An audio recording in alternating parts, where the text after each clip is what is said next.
ಮೂರನೇ ವರ್ಷ ಹುಬ್ಬಳ್ಳಿಯ ಚೆನ್ನಮ್ಮ ಮೈದಾನದಲ್ಲಿ ಸಾರ್ವಜನಿಕ ಗಣೇಶೋತ್ಸವ ಅತ್ಯಂತ ಯಶಸ್ವಿಯಾಗಿದೆ, ಶಾಂತಿಯುತವಾಗಿ ಆಗಿದೆ.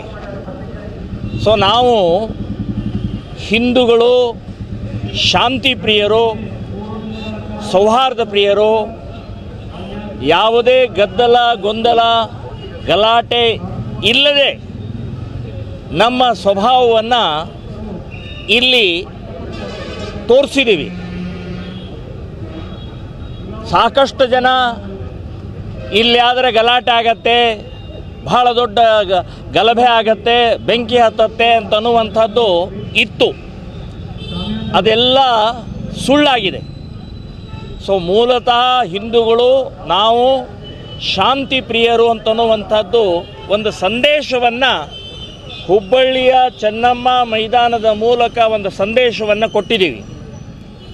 ಮತ್ತು ಎಲ್ಲ ವಿರೋಧಿಗಳೂ ಕೂಡ ಇವತ್ತು ನಮ್ಮ ಜೊತೆಗೆ ಕೈ ಜೋಡಿಸಿದ್ದು ಇದೊಂದು ಒಳ್ಳೆಯ ಸಂದರ್ಭ ಅಂತನ್ನುವಂಥದ್ದು ಹೇಳ್ತೀನಿ. ಎಲ್ಲಿ ಶಕ್ತಿ ಇರುತ್ತೆ ಅಲ್ಲಿ ಭಕ್ತಿ ಇರುತ್ತೆ.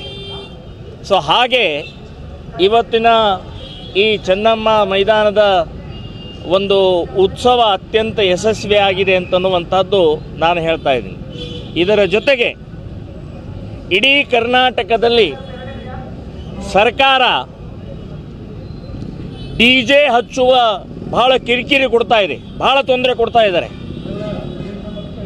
DJ ಸುಪ್ರೀಂ ಕೋರ್ಟ್ ಬ್ಯಾನ್ ಮಾಡಿದೆ, ಒಪ್ಕೊಳ್ತೀವಿ.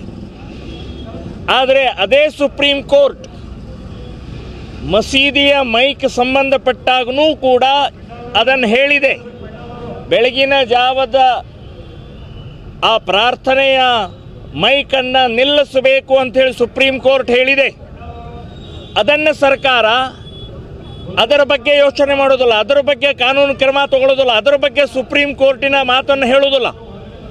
ವರ್ಷಕ್ಕೆ ಒಮ್ಮೆ ಮಾತ್ರ ಗಣೇಶೋತ್ಸವದಲ್ಲಿ ಅತ್ಯಂತ ವಿಜೃಂಭಣೆಯಿಂದ ಇಲ್ಲಿ ಯಾವುದೇ ಜಾತಿ ಮತ ಪ್ರಾಂತ ಭಾಷೆ ಪಕ್ಷ ಭೇದ ಇಲ್ಲದೆ ಒಟ್ಟಾಗಿ ಒಂದಾಗಿ ಮಾಡುವಂಥ ಈ ಕಾರ್ಯಕ್ರಮದಲ್ಲಿ DJಗೆ ಪರ್ಮಿಷನ್ಗೆ ಬಹಳ ದೊಡ್ಡ ಕಿರಿಕಿರಿ ಕೊಡ್ತಾ ಇರುವಂಥ ಸರ್ಕಾರಕ್ಕೆ ಧಿಕ್ಕಾರ ಹೇಳ್ತಾ ಇದ್ದೀನಿ ನಾನು.